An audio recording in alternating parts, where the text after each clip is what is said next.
Alors, c'était la grosse manif, la première grosse manif du Front commun. Ça s'est très bien passé dans l'ordre et le respect. Nous allons parler avec Éric Gingras, président de la Centrale des syndicats du Québec. Bonjour, M. Gingras. Bonjour, M. Martineau.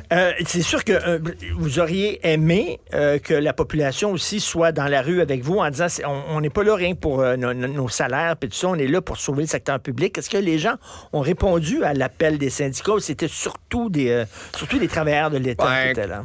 Autant le chiffre est difficile à vraiment trouver, là, parce qu'on parle de plus de 100 000, d'autres parlent de 75 000.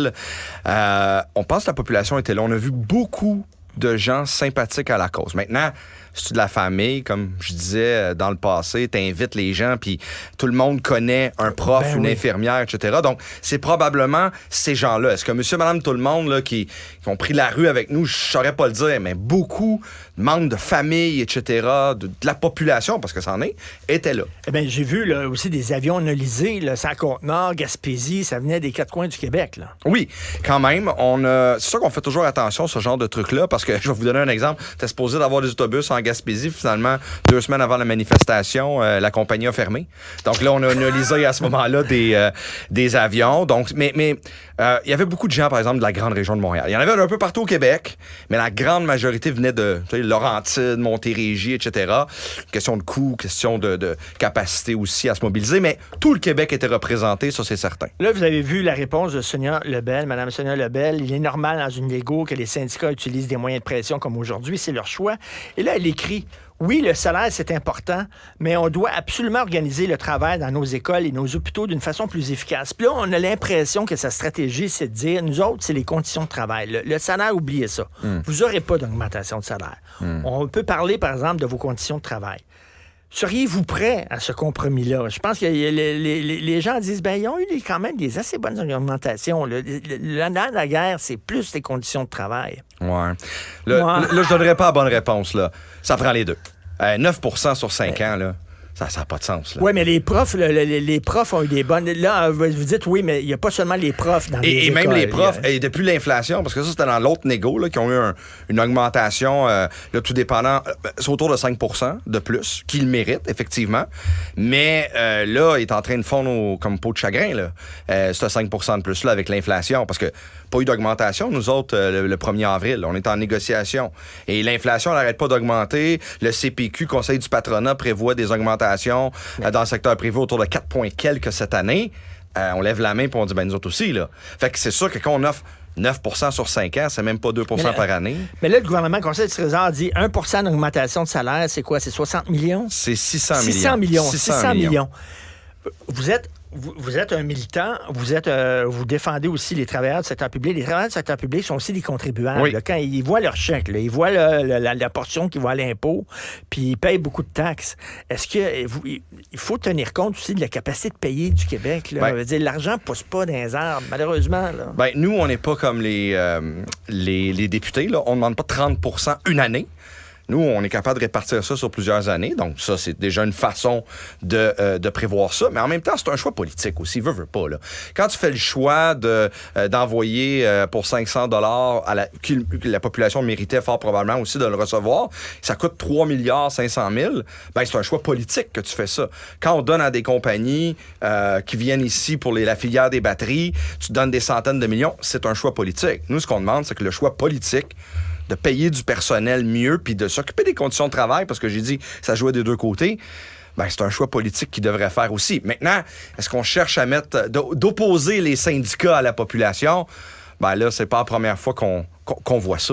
Là, M. Hainaut, c'est ça, de la CSN, qui était ce matin ici à Cube, puis qui disait, François Hainaut, il a déjà eu 18 rencontres. Oui. Entre les gens du Front commun et le gouvernement. 18 rencontres qu'il y a eu, là. Et ça s'est passé comment? Comment ça se fait? On est encore dans un cul-de-sac après 18 rencontres? Parce qu'on s'explique nos demandes. On est là, présentement. Puis, est-ce que c'est normal? Non. C'est pour ça qu'on veut que ça débloque. Là, maintenant, on s'attend à ce que, là, on fait une grande manifestation, on va chercher des mandats qui sont très forts. Puis ça, je dois vous dire que les membres ont des attentes, puis ils nous le démontrent à travers grande mobilisation de 100 000 personnes en fin de semaine, puis des votes de grève où personne ne se fait tirer l'oreille pour donner des mandats forts.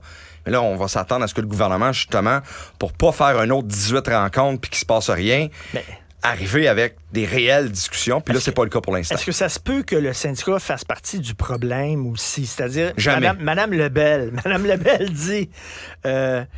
il faut convaincre les syndicats de nous donner plus de souplesse dans les conventions collectives. C'est primordial qu'ils fassent leur bout de chemin là-dessus. Et il y a beaucoup de gens qui disent, comme les corporations, vous êtes trop figés, vous n'êtes pas assez souple. Puis ça fait partie d'un des problèmes que c'est tout croche en éducation et en santé. Je peux comprendre qu'on peut dire ça, mais moi, j'invite tout le monde à regarder, là. Regardez le personnel qui travaille, là, les profs, les infirmières, le personnel de soutien. Ils ont-tu l'air à pas être souples? Moi, je regarde travailler, là. Ils travaillent le soir, préparent les cours, il manque de monde. Ils pallient pour la job de l'autre qui se fait pas, puis on va dire qu'on manque de souplesse. Ça, ce bout-là, là, c'est sûr que c'est un bon spin. C'est un bon spin pour le gouvernement, ça. La population appuie les travailleuses et les travailleurs. Le syndicat, lui, le gouvernement, lui, vise le syndicat, puis le syndicat, par définition, ça manque tout le temps de souplesse. Mais là, le gouvernement, il dit, on va shaker les colonnes du temple. On est prêt à aller loin, il faut refaire la machine au complet, puis là, on demande que tout le monde participe à ça, c'est-à-dire et les corporations et les syndicats.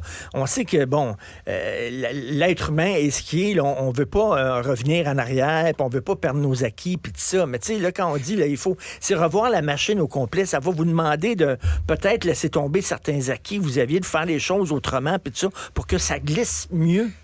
Faire les choses autrement, j'en suis. Laisser tomber des acquis, qu'est-ce qui reste à laisser? Quand vous demandez à un prof là, ou une éducatrice, vous demandez qu'est-ce que tu serais prête à laisser aller? Elle va dire, j'ai rien à laisser aller. Moi, je travaille, là.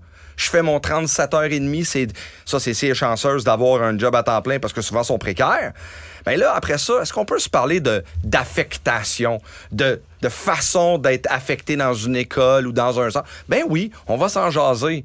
Mais en même temps, il ne faut pas utiliser le problème de pénurie pour aussi essayer de faire ce qu'ils n'ont pas été capables de faire dans les dernières années, dans les dizaines dans les dernières décennies. Parce que présentement, l'employeur, là, il y a une belle opportunité d'être un employeur de choix puis de bien traiter son monde. Faut pas en profiter pour essayer de squeezer quelque chose puis retirer, par exemple, des éléments du régime de retraite en disant, ben, on va enlever, parce que là, c'est ça qui est proposé, on manque de monde, on va y garder plus longtemps. Fait qu'on va enlever des éléments du régime de retraite pour qu'ils puissent la prendre plus tard. Ben là, on dit, mais ça fait 35 ans, puis les gens quittent présentement. Oui. Même s'ils ont un régime de retraite, là, ils quittent quand même. Là, la meilleure idée qu'ils ont trouvée, là, c'est de changer le régime pour les garder plus longtemps avant qu'ils aient accès au régime. C'est après 35 ans, là. C'est pas après 22, là. C'est après 35 ans. Hey, on va les rendre jusqu'à 37, 38. Ben non, là, allez pas là. C'est pas ça, ton emploi. Il y a pas personne qui fait ça au privé présentement. Alors, c'est une négo, j'en conviens. Donc, on va avoir des discussions. Il y a des choses qu'on va accepter fort probablement à la fin. Mais de là à dire que c'est revoir tout, ben, il faut s'occuper du personnel. Mais je dis toujours que c'est ça qu'il faut faire. Là, c'est comme une partie de tennis. Vous avez fait le service, puis là, la balle est dans le camp adverse, elle est à l'autre bord du filet. Là. C'est ce qu'on considère. Fait que là, on attend le retour de balle du gouvernement. Là, présentement, la balle est effectivement puis là, vous avez déjà commencé à prendre des votes de grève et tout ça. Vous avez vu Michel Gérard qui a écrit une excellente chronique. Michel Gérard qui dit tabarnouche qui sont tirés dans le pied, le gouvernement, en se votant une augmentation avant même de négocier. Il avait raison, mais à la fin de son texte, il y avait un tableau avec les chiffres de la statistique du Québec qui démontre encore, c'est des chiffres, les faits sont là, les fonctionnaires sont plus payés que les gens du secteur privé. Là, les gens sont prêts à vous suivre en disant hey, Christy, quand même, nous autres, on n'en a pas eu des augmentations. Puis nous autres, si on sort dans la rue, tout le monde s'en crise. Tandis que les fonctionnaires, quand ils sortent dans la rue, vous paralysez le gouvernement. Mais en 2023, c'est qui n'a pas eu d'augmentation de salaire, là? Il y en a beaucoup, là, quand même, on va se le dire. Là. Présentement, là, moi, j'entends le ministre Fitzgibbon, et non le moindre, le ministre du Travail, M. Boulay, qui disent hey, présentement, là, dans le secteur privé, là, c'est les employés qui ont le gros bout du bâton. Ils le disent ouvertement. Ben, moi, j'aimerais ça qu'ils le disent aussi du secteur public. Puis je comprends qu'il y a des coûts rattachés à ce qu'on demande, mais c'est là-dessus, moi, qu'on pense que la population va nous suivre malgré tout. C'est qu'ils voient très bien que ça tient de la broche présentement. Donc, on veut avoir du monde. Ils veulent avoir des services. Ça tient de la broche, mais en même temps, tu sais, je reviens là-dessus, l'argent pousse pas dans les arbres. Ça devient un choix politique. Tu sais, là, on est en train de voir, l'aéroport va peut-être falloir le refaire au grand complet. On sait que c'est fédéral, là, mais quand même, là, il y a des besoins énormes. Là. Mais ça, il y en a partout des besoins. C'est pour ça, c'est ça une négociation. Mais entrons à la table de négociation une réelle volonté de pas se faire de spin médiatique, mais de dire, écoutez, là, vous méritez de meilleurs salaires. Maintenant, comment est-ce qu'on est capable de regarder tout ça? On est prêt à jaser de ça. Mais c'est pas vrai que tu as un spin où tu dis, ben non, c'est assez.